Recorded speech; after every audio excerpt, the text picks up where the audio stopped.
സംസ്ഥാനത്ത് സ്വകാര്യ സർവകലാശാലകൾക്ക് പ്രവർത്തനാനുമതി നൽകുന്ന ബില്ലിന് അംഗീകാരം നൽകാൻ ഇന്ന് പ്രത്യേക മന്ത്രിസഭാ യോഗം ചേരുകയാണ്.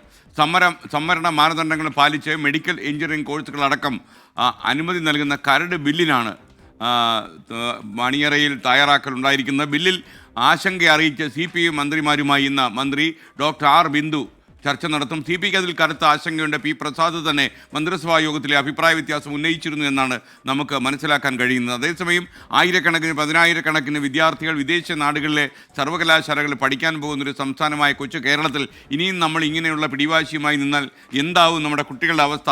അവർ ആ വിദേശത്തേക്ക് പോകും, അവിടെ പഠിക്കും, അവിടെ ചിലപ്പോൾ ജോലി കിട്ടും, അവിടെ തുടരും. ഇവിടെ വാർദ്ധക്യം ബാധിച്ച ആൾക്കാർ മാത്രം ചേക്കേറുന്ന ലോകത്തിലെ അപൂർവമായൊരു സംസ്ഥാനമായി കേരളം വരും കാലത്ത് മാറാനുള്ള സാഹചര്യമുണ്ട്. ഇതൊക്കെ നമ്മൾ പലരോടും പറഞ്ഞിട്ടുണ്ട്. സംസ്ഥാന തലത്തിലുള്ള നവകേരള സദസ്സിൽ പോലും ഞാൻ ഈ കാര്യം പോയി പറയുകയുണ്ടായി.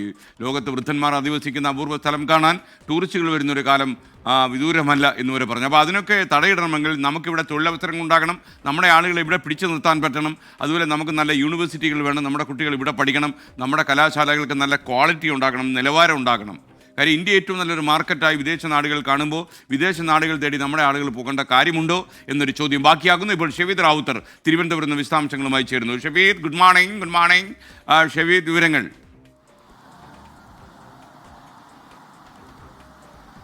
Very good morning. S K സൂചിപ്പിച്ചതുപോലെ തന്നെ സംസ്ഥാനത്തിന്റെ മുന്നോട്ടു പോക്കിന് ഏറ്റവും കൂടുതൽ നിർണായകമായി മാറുന്ന ഒരു സംഭവം, ആ സംഭവം സംസ്ഥാനത്ത് സ്വകാര്യ സർവകലാശാലകൾ, അത് കഴിഞ്ഞ ക്യാബിനറ്റിൽ ചർച്ചയ്ക്ക് വന്നതാണ്. പക്ഷേ CPI മന്ത്രിമാർ ആശങ്ക അറിയിച്ചതോടുകൂടിയാണ് ആ വിഷയം, ആ ബില്ല് എടുക്കാതെ മാറ്റിയത്. അതിനെ തുടർന്ന് കഴിഞ്ഞ വെള്ളിയാഴ്ച റവന്യൂ മന്ത്രി ആശങ്ക അറിയിച്ച CPI മന്ത്രിമാരുമായി ഒരു തവണ ഉന്നത വിദ്യാഭ്യാസ മന്ത്രി ആർ ബിന്ദു ചർച്ച നടത്തിയതാണ്. റവന്യൂ മന്ത്രി കെ രാജൻ, കൃഷിമന്ത്രി P പ്രസാദ് എന്നിവരുമായിട്ടാണ് ചർച്ച നടത്തിയത്. അതിനുശേഷമാണ് ഇന്ന് പ്രത്യേക മന്ത്രിസഭാ യോഗം ചേരാൻ തീരുമാനിച്ചത്. ഇന്ന് നിയമസഭയ്ക്ക് ശേഷം പ്രത്യേക മന്ത്രിസഭാ യോഗം ചേരും. മാത്രമല്ല, ഇതിൽ ഉന്നത വിദ്യാഭ്യാസ വകുപ്പിന് പങ്കുവെക്കാനുള്ള വിവരം, പ്രത്യേകിച്ച് അതിൽ ചില കാര്യങ്ങളുണ്ട്.